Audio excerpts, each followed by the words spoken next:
So when I say think for yourself, as this thing is, I'm asking people, don't just listen to my jibber jabber because, I have my judgments and my views, but I tend to ask questions quite a bit on the terminology that we hear. Now I've had somebody responding to a couple of my videos. I think he's the only person watching my videos. Hippie something, kid hippie or something like that. And he's kind of challenging the idea of adopting parroted information and treating it as a negative. He's saying that parroted information can be a positive also because you can create issue branding, and if you're successful with parroting information, you can win support for your issues and stuff, which is true.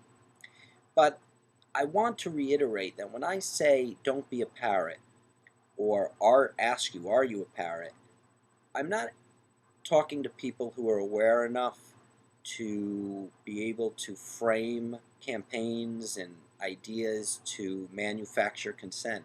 I'm talking to the people who are used to giving their consent without doing their homework. Do your homework. Why? Why is that important? So you have knowledge. And when you have knowledge, you really do have power. What kind of power? It's not necessarily monetary power or physical strength type power. It's the power of not being duped. It's the power of being able to stand up for yourself and speak for yourself clearly and have your own ideas. Your own ideas. To get closer to the truth, we need to have more of our own ideas, our own experience. We can't just become, um,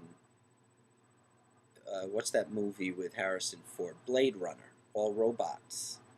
So get rid of all these terms. Read through these terms when you watch the media, when you talk to your friends. Get to the heart of the matter. Be specific. The best thing I have learned with thinking for yourself is being specific. If you want to know about military strategy, don't listen to any of these news people, especially most of them who've never been in the Army.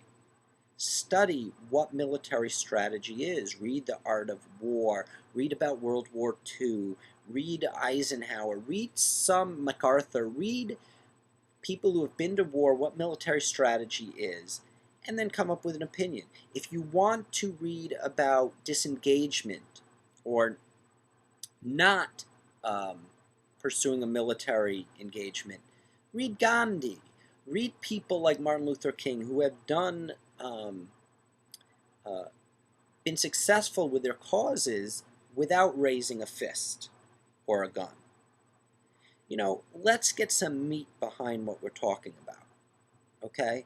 That's why people like Ron Paul, by the way, because Ron Paul gives you specifics. Now, I'm not going to vote for Ron Paul necessarily. I'm not going to tell you who I'm going to vote for.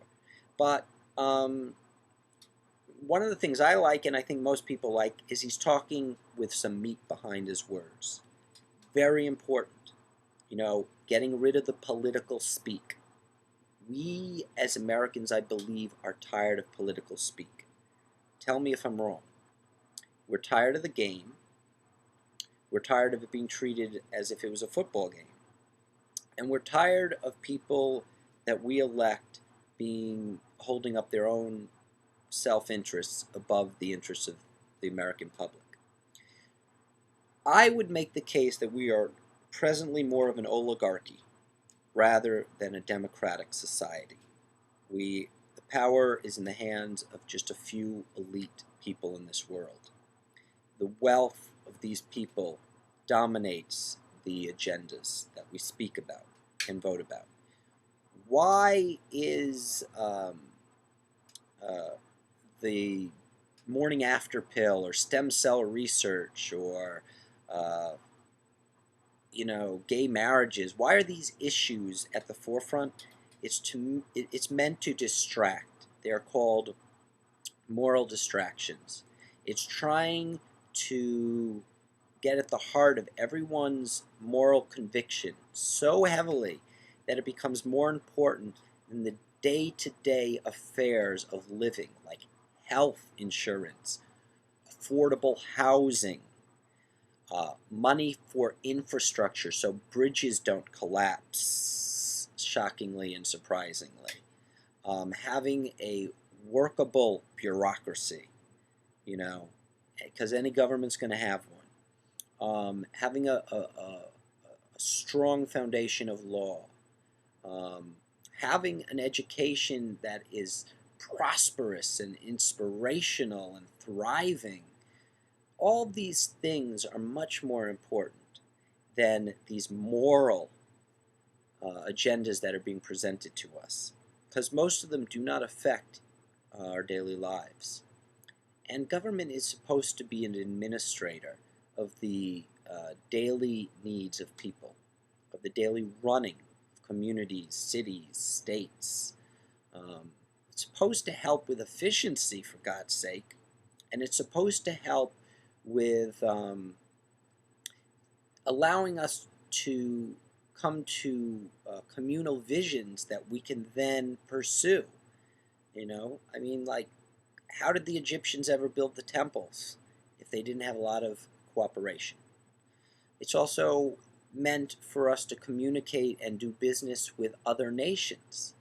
But as a moral judge and barometer, it really is not supposed to be the administrator of that. At least I don't believe. So get out there, talk, tell me what you think. Listen when you hear Al Qaeda or the Al Qaeda, why people are saying what they're saying, and think for yourself. Gosh darn it! Oops, something happened there. Okay. Anyway, till next time, this is Think for Yourself.